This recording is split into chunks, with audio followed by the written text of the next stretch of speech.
মজলুম নেতা হিসেবে ডাক্তার শফিকুর রহমানকে আমি পছন্দ করতাম, কিন্তু তিনি যে আসলে মুখোশধারী ছিলেন সেটা গণঅভ্যুত্থানের পরে আমরা দেখলাম।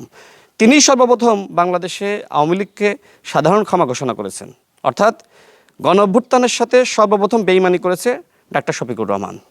সুতরাং এই শফিকুর রহমান সাহেবকে নিয়ে এখন কি বলবো, তিনি নাকি বিএনপির পতন ঘটিয়ে দিবে।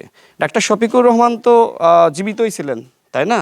তো ডাক্তার শফিকুর রহমানের নেতৃত্বে মগবাজারের তালাটা পর্যন্ত খোলা যায়নি। এখন আমি এই যে এইসব কথাবার্তাগুলো বলি, চোখে আঙ্গুল দিয়ে তাদের মুনাফিকি রাজনীতি আমি মানুষের সামনে ধরিয়ে দিই। যেমন তাদের একজন নেতা, সব থেকে প্রভাবশালী নেতা জামাতের মধ্যে, ডাক্তার আবদুল্লাহ মোহাম্মদ তাহের ভাই, তিনি বিদেশিদের সাথে বৈঠক করে বললেন যে আমরা শরিয়া আইন কায়েম করব। এটি আমরা কোথাও বলি নাই। এমনকি তাদের নির্বাচনী ইশতেহারে কোথাও উল্লেখ করা নাই যে তারা ক্ষমতায় গেলে শরিয়া আইন কায়েম করবে। এই মুনাফিক রাজনৈতিক দল এখন জাতীয় সংসদে প্রতিদিন মানুষকে আইওয়াশ করার জন্য বলছে যে আমরা কোরআনের আইন চাই, আল্লাহর আইন চাই, শরিয়া আইন চাই। এই যে ভণ্ডামি জামাত ইসলাম নিয়ে করছে, তাই না? এর আগে নির্বাচনের আগে দেখেছি জান্নাতের টিকিট বিতরণ করা।